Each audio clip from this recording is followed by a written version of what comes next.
one day I was laying in my bed, and my bed's positioning is important for this story. So I was laying on my back, which I normally don't do because I'm looking at my phone, like laying the opposite direction, but I was laying on my back this night. And in the corner of the room, I was like, huh, that looks like a shadow. The problem was there was nothing emitting light to project a shadow. And at first I was like, this is stupid. Not again. Like, I'm just losing my mind, and I think that a lot. But I looked away and the shadow was gone.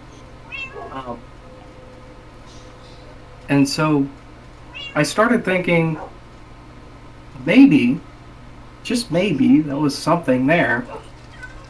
And then I turned back over for like a momentary glimpse on my stomach. And then I turned back around and there it was again, shadow. And I was like, that is odd. I don't know what's projecting light. And then I thought I saw it tilt. Now, it wasn't like a normal tilt. Like, the whole shadow picked up off its feet and started turning to the side. And I was like, this is not right. Something's not right. So I blinked and it was gone. The shadow was gone again. And I thought it was like, maybe I had my lamp on or maybe my phone was lighting up the screen. And my head was hitting the wall. I'm back. What did I miss? You missed the start of the story. Oh, okay. So, the shadow in the corner of my dark room, I thought it could have been the projection from the back of my head. Maybe the phone's light was too bright, and my head shadow was hitting the wall. And so I tilted my head, and the shadow didn't follow. And then I paused. I stopped tilting my head, and it kept tilting. And then I blinked, and then it was gone again. Then, for a moment, my heart started to race a little bit, and it was back. And that's when I saw the shadow slowly start to sink sideways into the floor. And I heard up to my bed.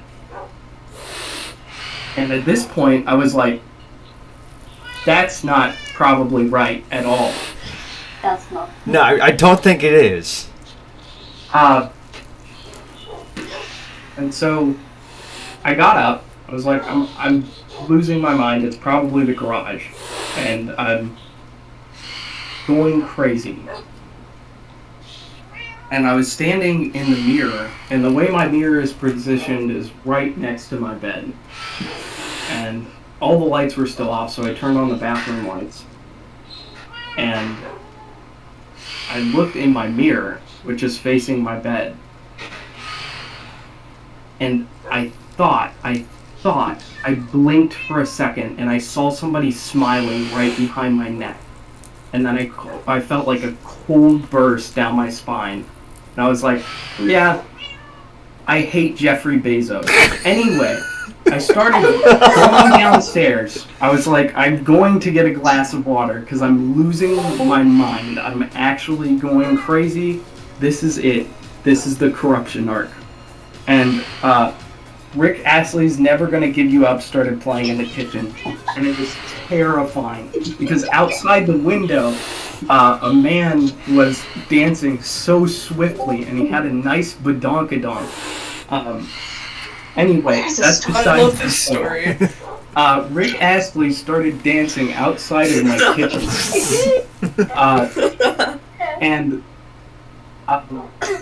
So, of course, I went to go kiss him, but he ran away way too fast.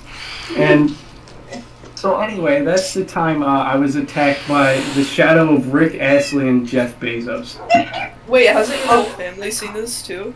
Yeah, no, it's hunched. Okay, the way it looks is it's a white, decrepit figure that's back is arched. It's hunched and it floats like it has the shrimp-like posture. Just like Chester. Just like Chester. Wait, hold up. Was that supposed to be real or fake? I'm really confused. Actually, the first half really happened, as far as my mind was believe. I try to recreate one of the things I saw on Reddit where you put like a circle of salt around you, and at 3 or 4 a.m. you like chant this sort of ritual and ask for somebody to basically come hunt you down in like a hide and seek game, but it's supposed to be like life or death sort of scenario. And what it's always suggested is you go hide in a cabinet until morning rises, and when morning rises you leave the cabinet and you have to say something, and it kind of tells them they lost the game and you're fine. And with the ritual, if they find you, then they're supposed to kill you. If you like leave like a cabinet or the area you're like in, then they kill you. And then if you don't end the ritual, they'll always be like trying to find you to kill you.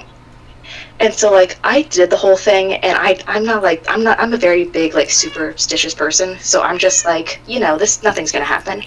So like I did the whole ritual, and I was just sitting in like a cabinet just waiting till morning, and I like fell asleep and just woke up vaguely to somebody like it sounded like knocking on the cabinet door, and I'm like, should I open, should I not? And like I waited a moment till it just sounded like someone was walking away, and when I peeked through it looked like there was just a dark figure, and I'm like, oh, it's probably just like my parents or something.